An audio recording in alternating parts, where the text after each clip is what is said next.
Aimes-tu ce que tu vois quand tu te regardes dans la glace? Si c'est le cas, au top, continue comme ça. Sinon, si tu as fait l'exercice de la vidéo précédente, normalement, ça devrait aller mieux. Maintenant, la question, est-ce que tu aimes ce que tu renvoies face aux autres? Dans la précédente vidéo, nous avons parlé de l'image de soi au travers du corps dans sa dimension esthétique et fonctionnelle. Si tu n'as pas vu cette vidéo, je te la mets juste là pour que tu puisses la visionner.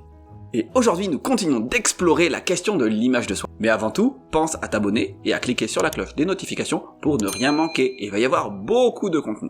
Et cette vidéo, tu peux l'utiliser de deux façons différentes. Soit tu te poses, tu prends des notes, tu travailles, tu fais les exercices. Soit tu l'écoutes et tu t'imprègnes du contenu. Ça peut te faire une piqûre de rappel. Maintenant, installe-toi parce qu'on y va maintenant.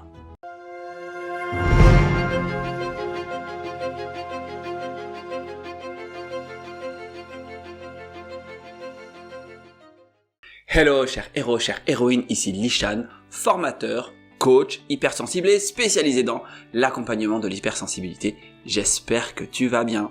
Donc observer tes points positifs aide à rehausser l'image que tu as de toi-même. Donc prends le temps d'apprécier ce que tu aimes chez toi et ce que tu es capable de faire. Adopte la vision du verre à moitié plein.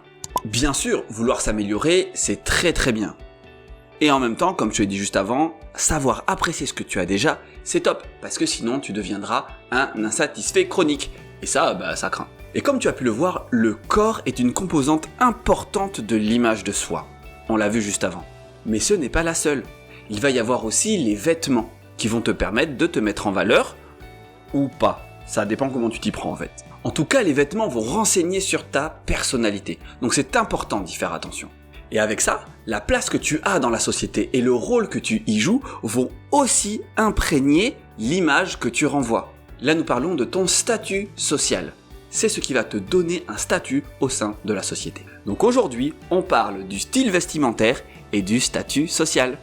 Donc, en un, le style vestimentaire. Tu peux observer autour de toi que chaque personne possède un style vestimentaire bien spécifique. Et pour choisir ce style vestimentaire, tu peux t'appuyer sur différentes choses. La première, ça va être ta morphologie. Ça va être important que ton style vestimentaire soit en adéquation avec ta morphologie. Donc il peut y avoir la morphologie en rectangle, en triangle inversé, en sablier, en pentagramme, en parallélépipède rectangle, enfin bref, bon pour les derniers je suis pas sûr, mais tu peux te renseigner là-dessus, il y a plein de choses qui peuvent être super intéressantes. Parce que en fonction de ta taille et de la forme de ton corps, eh bien tu peux avoir des choses super sympas. Ensuite, il va y avoir les couleurs. Utilise des couleurs qui te mettent à l'aise. Ça peut être neutre, ça peut être intense, ça peut être flashy, ça peut être bariolé, ça peut être monochrome. À toi de choisir, c'est super personnel. Mais les couleurs en disent long. Chaque couleur renvoie une énergie. Donc, fais des expériences. Ensuite, il va y avoir le type. Ça peut être plutôt classique, plutôt sport, plutôt fit, plutôt large, plutôt super-héros, Barbie, Star Wars, animaux. Oui, animaux, bah oui, la jupe léopard, ça existe. Hein. Pour aller encore plus loin, on pourrait se concentrer sur les activités, parce que finalement, si tu vas au travail, si tu vas au sport, si tu vas à un mariage, bah c'est clair que tu vas pas t'habiller pareil, donc tu vas réfléchir là-dessus. Et enfin, il va y avoir ce que tu veux exprimer avec ton style vestimentaire. Est-ce que tu veux exprimer ton unicité? Est-ce que tu veux simplement juste te fondre dans la masse? Faire comme tout le monde? Est-ce que tu veux être à la page dans les tendances? Est-ce que tu veux exprimer du sérieux? Ou est-ce que tu veux exprimer un ton décalé? À toi de voir. Donc quand je parlais d'être à la page, bien sûr il y a la mode, il y a la tendance. Tu peux la suivre ou pas, parce que finalement, ce qui est à la mode un jour est complètement démodé quelques temps plus tard. Donc ça, c'est à toi aussi de décider. Dans tous les cas, ça va être important de faire des expériences. Expérimente, teste ce que tu aimes, ce que tu n'aimes pas, ce qui est vraiment en adéquation avec ce que tu veux exprimer ou pas. Mais là, c'est à toi de le faire. Perso, la mode, j'ai lâché dans les années 2000. Depuis, je suis complètement paumé, mais ça m'empêche pas de vivre parce que j'ai un style qui est bien à moi. Parce que, finalement, le mot le plus important dans le style vestimentaire, c'est assumer. Assume à 100%. Trouve ton style et assume-le. Et là, nous arrivons à l'exercice numéro 1. Pour t'aider dans la recherche de ton style vestimentaire, ça va être de trouver ta touch. C'est quelque chose de bien particulier que tu aimes et qui peut se dupliquer facilement. Quelque chose qui va faire qu'on te reconnaît. Si par exemple tu vas avoir une touch plutôt sport, eh bien c'est très simple. Tu vas faire en sorte d'avoir un détail qui rappelle que tu es un sportif. Même si tu es en costard, le fait d'avoir ta montre connectée peut-être d'une marque de sport, eh bien ça permet de garder ta touch. Ça peut être des boucles d'oreilles, ça peut être un pendentif, ça peut être une coupe de cheveux, ça peut être tout ce que tu veux, mais trouve ta touch. Ma touch à moi, c'est une touch un peu héroïque, on va dire. C'est-à-dire que, par exemple, j'ai une bague pseudo Green Lantern, elle est bleue, donc c'est plutôt Blue Lantern, pour ceux qui connaissent. Je l'ai toujours avec moi. Que je sois en costume, que je sois habillé détente, que je sois en sportwear, j'ai toujours cette bague avec moi qui me rappelle, eh bien, ma touch un peu super héroïque. Tu vois ce que je veux dire? En même temps, mettre le setup, hein, tu vois, c'est clair. Donc, trouve sa touch personnelle qui n'appartient qu'à toi et incorpore-la dans ton style vestimentaire. Ça peut être discret, ça peut être un peu plus voyant. À toi de voir, tu décides. Maintenant, en 2, le statut social. À notre époque, nous mesurons souvent notre statut social de façon externe. En gros, notre statut est déterminé par notre travail, notre vie sociale, notre vie de couple ou absence de vie de couple, nos revenus et nos signes extérieurs de richesse. Voiture, montre, maison, vacances, etc. Et sur les réseaux, ça devient un truc de grand malade parce que chacun va montrer ses plus beaux objets, ses plus belles vacances, ses plus beaux moments. Et quand tu regardes ça, tu peux te mettre à te comparer. Et ça fait super mal à l'ego. Parce qu'en plus, plus une publication est populaire, plus elle va être relayée. Et plus elle est relayée, plus l'algorithme aime ça, donc va te la renvoyer. Et t'as l'impression finalement que la personne, elle vit ça tout le temps. Alors qu'en fait, c'est juste que l'algorithme du réseau va amplifier la présence de cette publication, de cette photo ou de cette vidéo. Et donc toi, tu te dis que cette personne, elle vit ça tout le temps. Mais pas forcément. En fait, c'est peut-être juste 1% de sa vie. Et tout le reste est beaucoup plus classique. Parce que imagine-toi en train de glander sur ton canapé, tu fais une publication là-dessus. Personne va la regarder, enfin peut-être tes potes, mais sinon tout le monde s'en fout, enfin il y a rien d'intéressant, il y a rien d'extraordinaire. Donc finalement personne relaye la vidéo, l'algorithme il s'en tape, bref, ta publication, elle part aux oubliettes. Donc que faire? Bon, il s'agit pas de bannir les réseaux sociaux, pas du tout, les réseaux sociaux ça peut être super intéressant. C'est juste qu'il peut être intéressant de prendre beaucoup de recul par rapport à tout ce que tu y vois.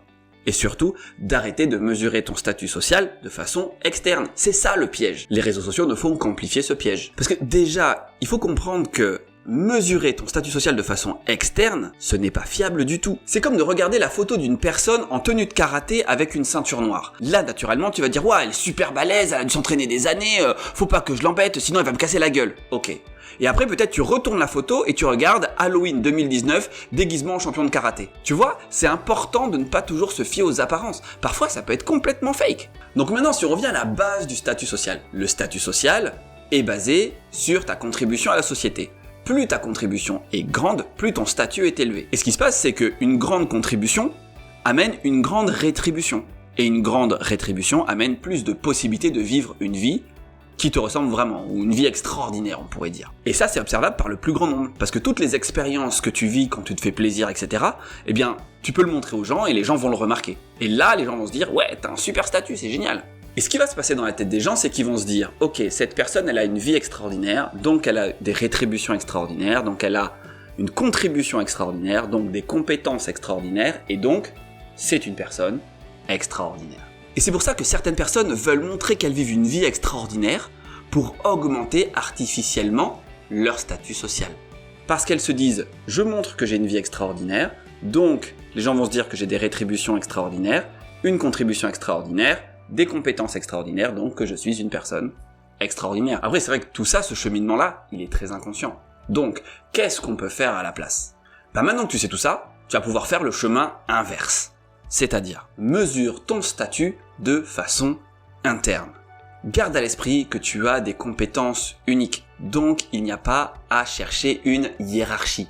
C'est pas un qui contribue plus que l'autre. Chacun contribue à hauteur de ce qu'il a envie de donner, ce qu'il est capable de donner à la société. Donc tu peux réfléchir en termes de contribution. Donc exercice numéro 2. Réfléchis à ce à quoi tu veux contribuer dans la société. En fonction, bien sûr, de tes capacités et de tes envies. C'était l'exercice de la vidéo précédente. Donc, que veux-tu apporter de bien à ce monde? C'est ça qui va augmenter ton statut, parce que tu vas vraiment devenir utile à l'avancement et la progression de ta société. Est-ce que tu vas apporter plus de paix, plus de joie, plus d'amour, plus de compréhension, plus de connaissances? En choisissant ça, ça pourrait être la base de ta contribution. Et ensuite, réfléchis à concrètement, tu peux le mettre en place sous l'angle d'une mission. C'est pareil, on a vu ça dans la vidéo précédente. Et là, quand tu partageras ta contribution sur les réseaux, tu ne seras pas tributaire des likes, des partages et des commentaires. En fait, tu t'en foutras complètement, parce que tu sais que tu fais ce que tu as à faire pour le bien de ton groupe, de ton environnement, de ta société. Et ça, c'est déjà énorme. Parce que tu es un héros, parce que tu es une héroïne, et qu'à un moment donné, c'est important que tu en prennes conscience. Donc renforce l'image héroïque que tu as de toi. Sois brave, sois extraordinaire et deviens légendaire. Tiens, petit bonus, sais-tu comment on fait pour entrer dans la légende ? En fait, c'est très simple.